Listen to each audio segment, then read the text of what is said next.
अस्सलामुअलैकुम रहमतुल्लाहि वबरकातुहू। अज़ीज़ तलबा व तलबात, एक बार फिर से इस्तकबाल है आपका डिजिटल स्कूल में। आज हम जमात चौथी मज़मून माहौलियात का मुताला सबक नंबर 20 मेरी ज़िम्मेदारी और हिस्सासियत के बारे में मुताला करेंगे।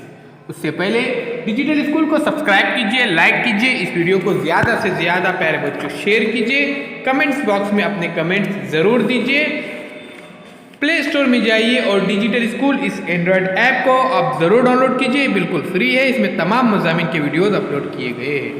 तो आइए बच्चों जानते हैं इन तस्वीर का बगौर मुशाहिदा कीजिए।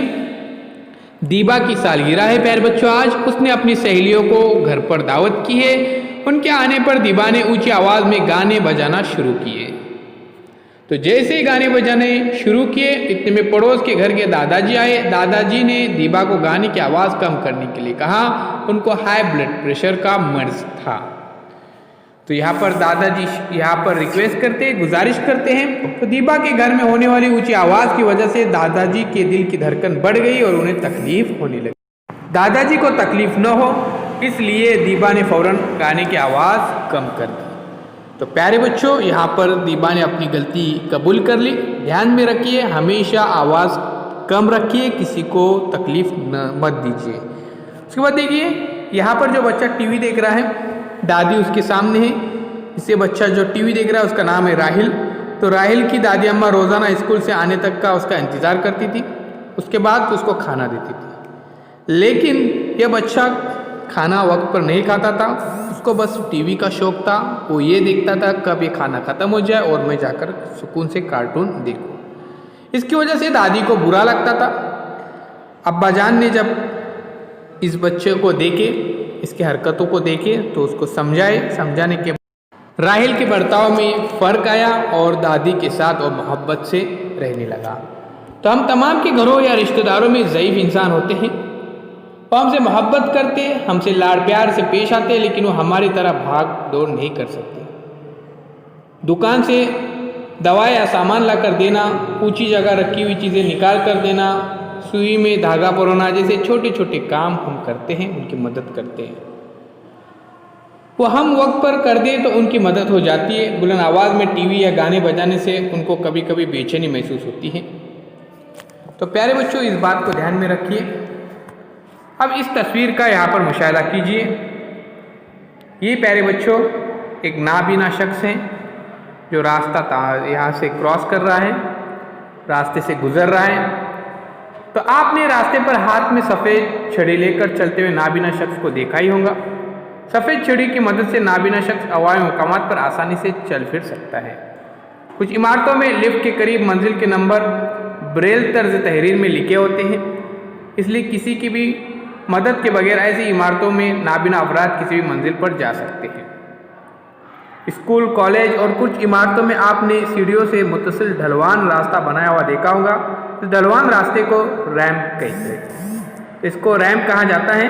रैंप की वजह से पहियों वाली कुर्सी इस्तेमाल करने वाले अफराद को इमारत के अंदर आना मुमकिन हो जाता है और आसानी के साथ वो इन रैंप की मदद से जा सकते हैं, जैसे कि तस्वीर में आपके सामने मौजूद है। ये सहूलतें इसलिए मुहैया की जाती है ताकि मखसूस ज़रूरत रखने वाले अफराद के रोज़मर्रा काम आसानी से अंजाम पाए, लेकिन ये सहूलतें हर जगह दस्तयाब नहीं होती। अवामी मकामात पर ये सहूलतें हो या न हो, मखसूस ज़रूरत रखने वाले अफराद से हमको मोहब्बत और हमदर्दी के साथ पेश आना चाहिए और उनकी मदद करनी चाहिए। तो अज़ीज़ तलबा व तलबात, इस बात को ध्यान में रखिए। नाबीना अफराद ब्रेल तर्ज तहरीर इस्तेमाल करके पढ़ लिख सकते हैं। इस तर्ज तहरीर में हर हुर्फ के लिए कुछ नुक्ते होते हैं। कागज़ पर दबाव डालकर मुकर्रर नुक्तों को उभारा जाता है। तो कागज़ पर उभरे हुए नुक्तों को छूकर नाबीना अफराद लिखा हुआ मतन पढ़ सकते हैं। हमारी ज़बान में मिलने वाली तमाम किताबें ब्रेल में दस्तयाब नहीं हैं। हम हमारी पसंदीदा कहानी अपनी नाबीना दोस्त या सहेली को पढ़कर सुना सकते हैं, जिससे वो लुत्फ़अंदोज़ हो सकते हैं और हमारे और उनके दोस्ताना ताल्लुकात भी बन सकते हैं। तो इस बात को ध्यान में रखिए। हमारे अच्छी बातें या हमारे जो कुछ भी नसीहतें हैं इनके साथ ज़रूर शेयर कीजिए। तो आइए प्यारे बच्चों, अब हम देखेंगे ब्रेल तहरीर। तो आपके सामने है, देखिए किस तरह से ABCDEFG ये जो अल्फ़ाबेट्स है ये लिखे जाते हैं। उसी तरह से नंबर्स भी है यहाँ पर 0 1 2 3 4 तो इसका इस्तेमाल नाबीना अफराद पढ़ने लिखने के लिए करते हैं। उसी तरह से प्यारे बच्चों, बहरे या गूंगे अफराद जो होते हैं वो इशारों की ज़बान के ज़रिए समझते हैं। जैसे कि प्यारे बच्चों सफ़ा नंबर 125 पे देखिए, वहाँ पर मुफस्सिल मालूमात दी गई है और ए से लेकर जेड तक गूंगे अफराद के लिए जो इशारे हैं यहाँ पर बताए गए हैं। इसके अलावा इन्हें कहने वाले के होठों की हरकत देखकर कही हुई बात समझने का तरीका भी सिखाया जाता है। अगर हम धीरे और वाज़ेह तौर पर बोले तो उनको हमारी बात समझ में आ जाती है। अगर हम इनसे धीरे धीरे और वाज़ेह तौर पर बात करें तो उनसे गुफ्तगू कर सकते हैं। बहरे गूंगे अफराद के लिए इशारों की ज़बान में टीवी पर खबरें भी नश्र की जाती हैं।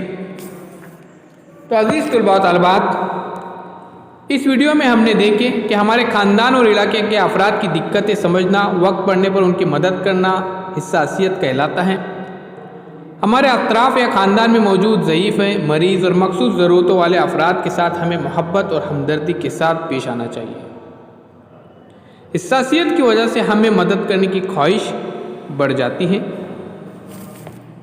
तो इस बात को ध्यान में रखिए प्यारे बच्चों, हमारे कमरे जमात में या हमारे स्कूल में जो बच्चे खुसूसी ज़रूरियात के हामिल तलबा हैं उनकी मदद कीजिए, उनके साथ दोस्ताना रवैया रखिए। तो चलिए प्यारे बच्चों, मिलते हैं एक नई वीडियो के साथ, एक नई पेशकश के साथ। डिजिटल स्कूल को सब्सक्राइब कीजिए, लाइक कीजिए, इस वीडियो को ज़्यादा से ज़्यादा शेयर कीजिए, कमेंट्स बॉक्स में अपने कमेंट्स ज़रूर दीजिए। प्लेलिस्ट में जाकर आप तमाम मज़ामीन की वीडियोस देख सकते हैं, ये बिल्कुल फ्री है। डिजिटल स्कूल इस एंड्रॉयड ऐप को भी आप ज़रूर डाउनलोड कीजिए, बिल्कुल मुफ्त है। तो अल्लाह हाफिज़, बहुत बहुत शुक्रिया।